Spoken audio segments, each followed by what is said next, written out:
Hello and welcome back. This is Stan the River King Man.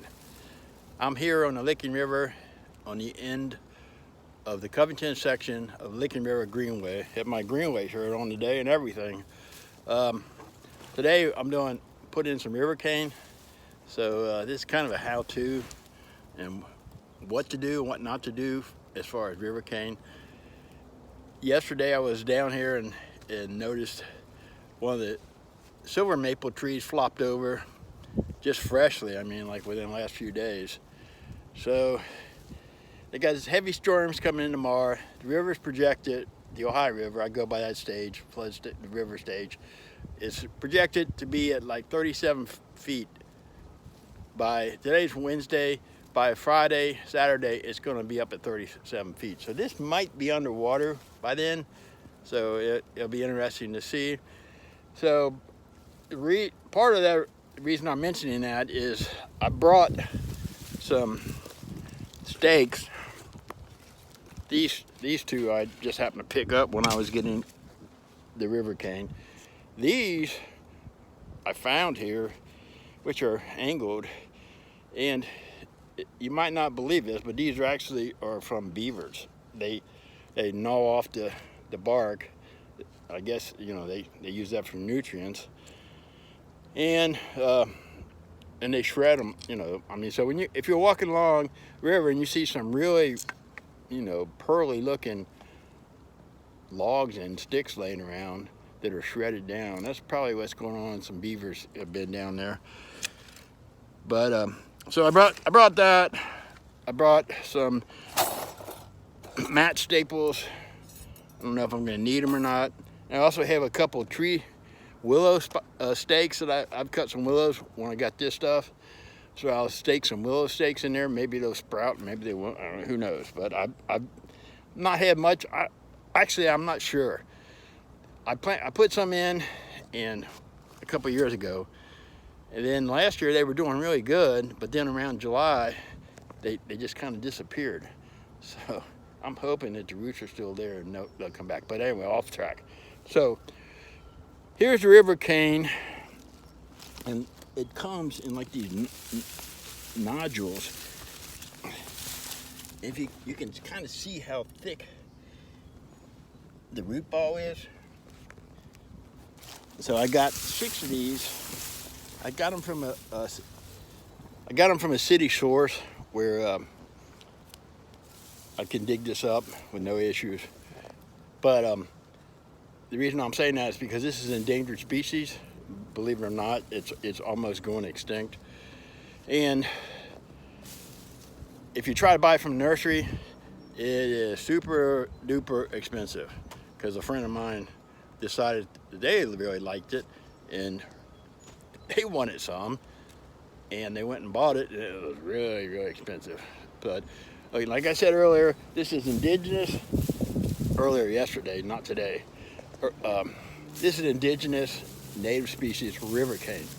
It's not bamboo. It looks like bamboo, and it stays green all year round, which is, you know, something bamboo does. But this is not invasive. It's native. And it will spread out, but it's really, really slow spreading. But once it roots, and that's what all the stakes are for, it will hold the shore up, hopefully. I mean, I'm pressing my luck here because usually I'll do it and there'll be some lag time before the river comes up, but it looks like it's going to be up probably about a weekend. So what I'm putting down here might be underwater. So this is the prep work for it. I dug this stuff up. Actually, it went pretty quick. It only took me an hour, which ain't bad. But so there it is. I don't know if you can see it down there.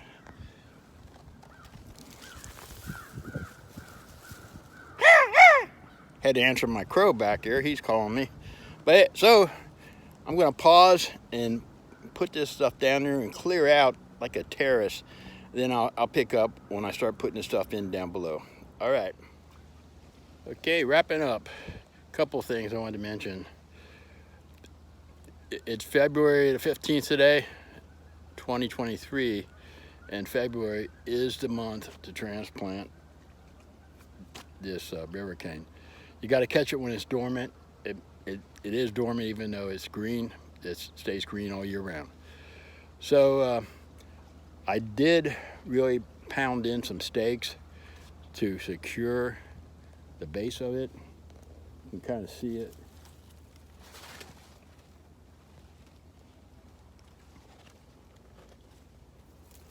And I had some landscaping mat. It was in my bag, so I threw that down here because that's kind of soft down there. Put a bunch of staples in. Hopefully that will hold this in place. Like I said, it's a you know, trial by error here. I mean, you know, give it your best shot. So to back up what I did, I used the staples and some stakes, so it secured it. I put in about 6 of these plots of it, and I might put in 6 more, but this was a day's work here. I mean, it's actually worked out pretty good. One afternoon, I was able to do that, so it's not too bad.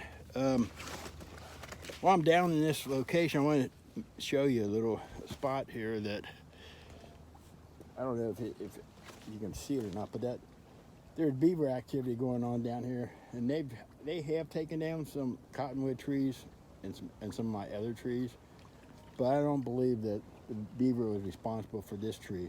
You can kind of see let me zoom this up a little bit. Well, now it's not going to zoom.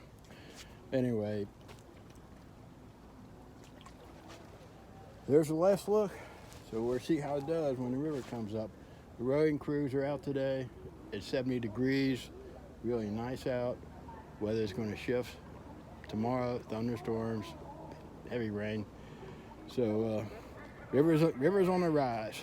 So well, just enjoy the scenery here. Watch the rowers go by.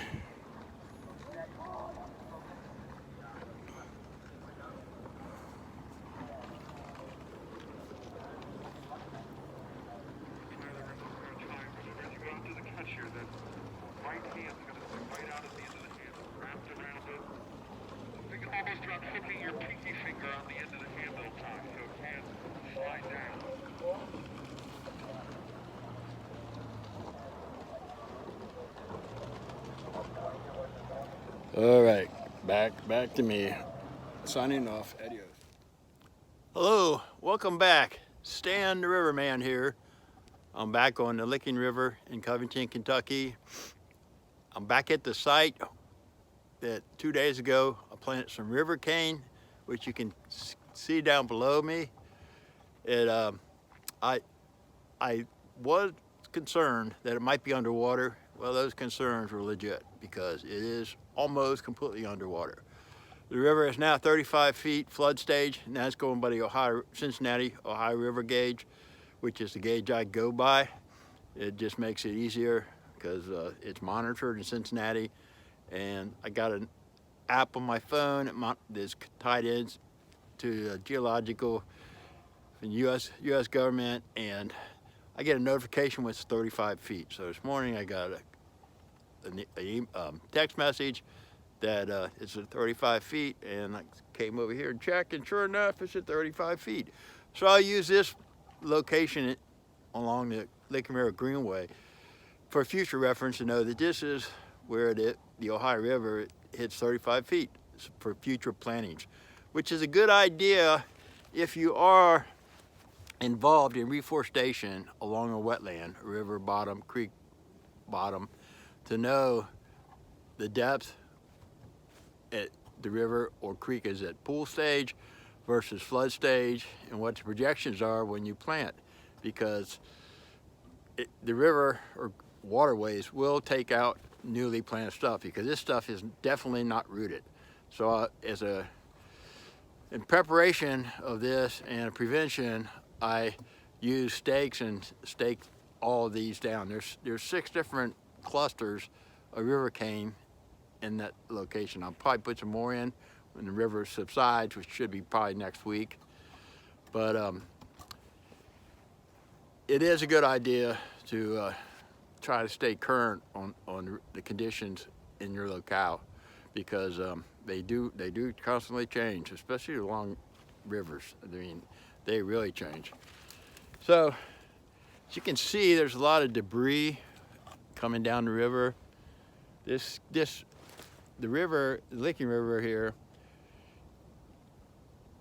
it goes up through eastern Kentucky, and Cave Run Lake is a dam that impoundment water that holds the water back. So when they're winter time, they put it in a pool, and then when it gets to max, then they start slowly releasing it as a flood control, and maybe hydro. I don't know if they have hydro, but flood control.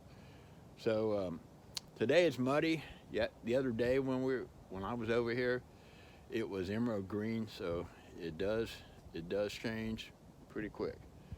So those are the river cane down there in the water. So it'll be interesting to see how they hold up, which